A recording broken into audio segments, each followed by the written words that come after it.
My good people, how y'all doing today, man? Welcome back for another episode of an EaZy review. But first things first, y'all know we got to go through a few things, man. I need y'all to leave a like. I need y'all to comment.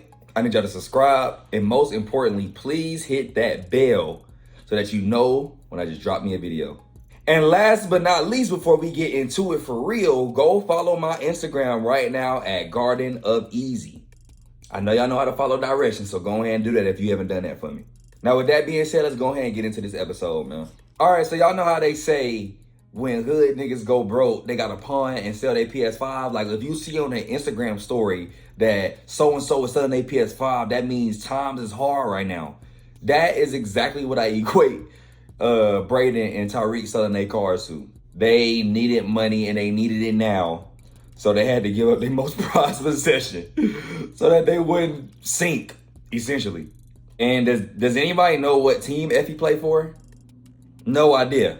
The lady seems like she's going for everybody. Like she wants everybody to either win or she wants everybody to lose.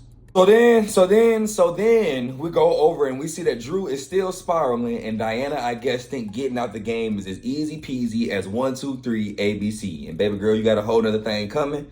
And honestly, I can't even blame you. It's Monae's fault. None of y'all asses should be in this game, but all of y'all are. So it's on her. But yeah, baby, it's not that simple. And really, all I'm really seeing is Drew just wants to mean something to somebody. That's it. Because the person that actually showed him that he matters, his mother took away from him. So now to me, he's just searching for somewhere to matter. And that's kind of part of the reason why he's spiraling, because he has no place right now. All right, so let's talk about Davis real quick. And y'all, please correct me if I'm wrong, but where did this lady come from that's always with him? Like, Power love just throwing a important ass character in the loop, like essentially out of nowhere. Now, please, somebody, for the love of God, correct me if I'm wrong, but I just do not remember her. Like, I mean, other than this season, like, was she somebody before this season, or was she somebody to help this season make sense? Talk to me.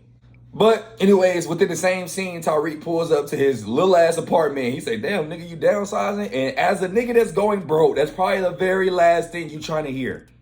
But Tariq also asks him, does he know where he can go to get what, you know what I'm saying? And now we're starting to get a further glimpse of Screet nigga Davis. Not a lawyer, but Screet nigga. And I don't know why Monae think that she can just run these streets. Girl, your ass passed out in the middle of a shootout last episode.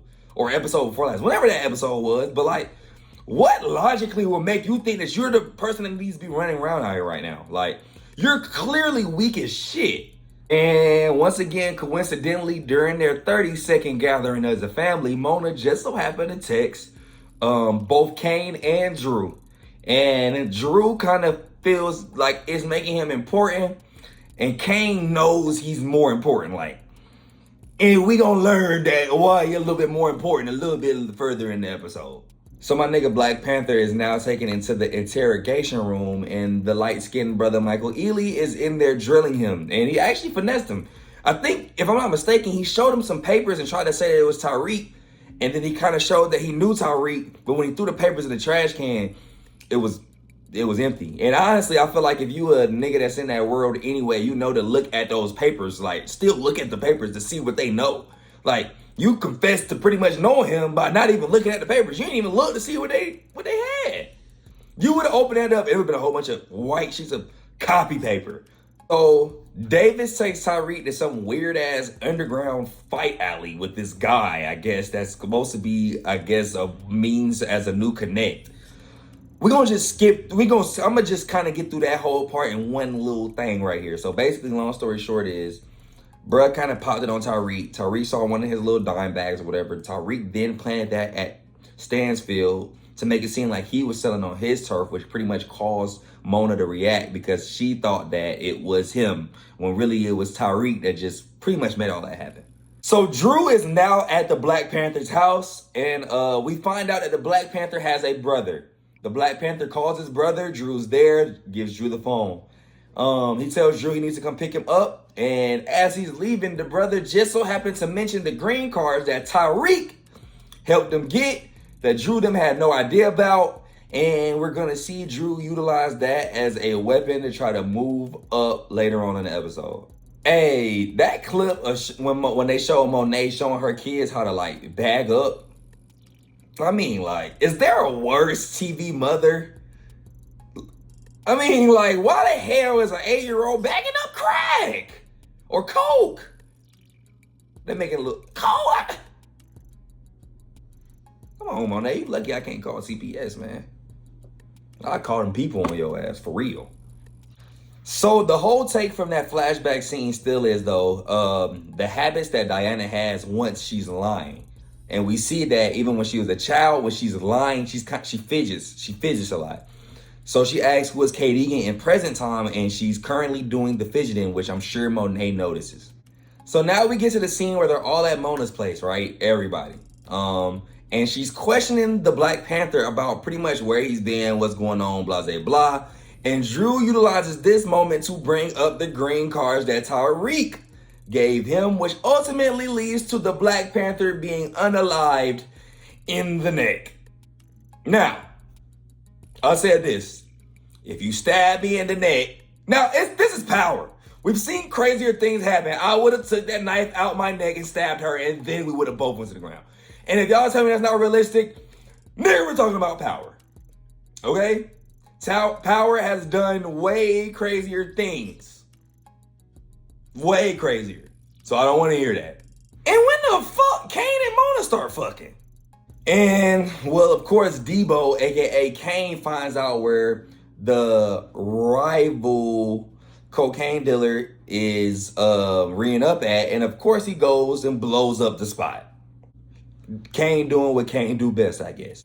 So we get back to Effie and Kane within the dorm room, and Effie pretty much calls him out for fucking Mona. Which, to me, is still fucking batshit insane. But she calls him out on it. And then he slams the shit out of her laptop in retaliation.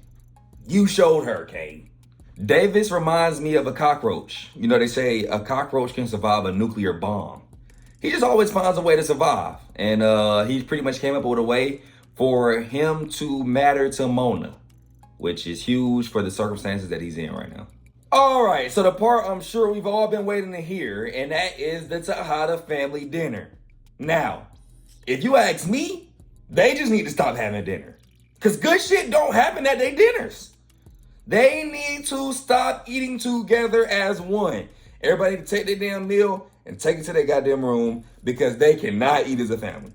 The moment Monae finally comes to her senses and kind of wants to start looking at everybody as equal instead of her being like the god of drugs, the goddess of drugs, she gets a text message from Tariq showing that Diana was pretending to be her at Kate Egan's house, who she said she does not know. But my thing is, Monae, why in the hell do you think that you can kill these kids' father and think that you just gonna get away with it? Let me tell y'all something, bro. I love Roxanne with all my heart. My mother knows if you do something to my dad, like you killed him, I'm not gonna try to kill my mom, but I'm not talking to you no more. You know what I'm saying? Like what? Like so? But I mean, what you thought? You thought everybody was just gonna be cool with you again? You killed their dad. That's crazy. That is crazy. I don't know how you don't expect any type of retaliation from that stunt that you pulled. All right, but nonetheless, man, we'll be back next week for the mid-season finale. Y'all know Power love they mid-season shit. So we'll have that. But luckily for y'all, I'm still dropping House of the Dragon videos. I'll be dropping one hopefully tomorrow. Maybe the after that at the latest. And I really would love for y'all to tune in. I would love for y'all to tune in because that is what real television is all about. House of the Dragon, man.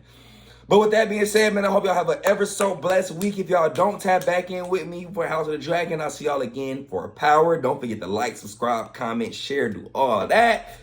With that being said, I'm out.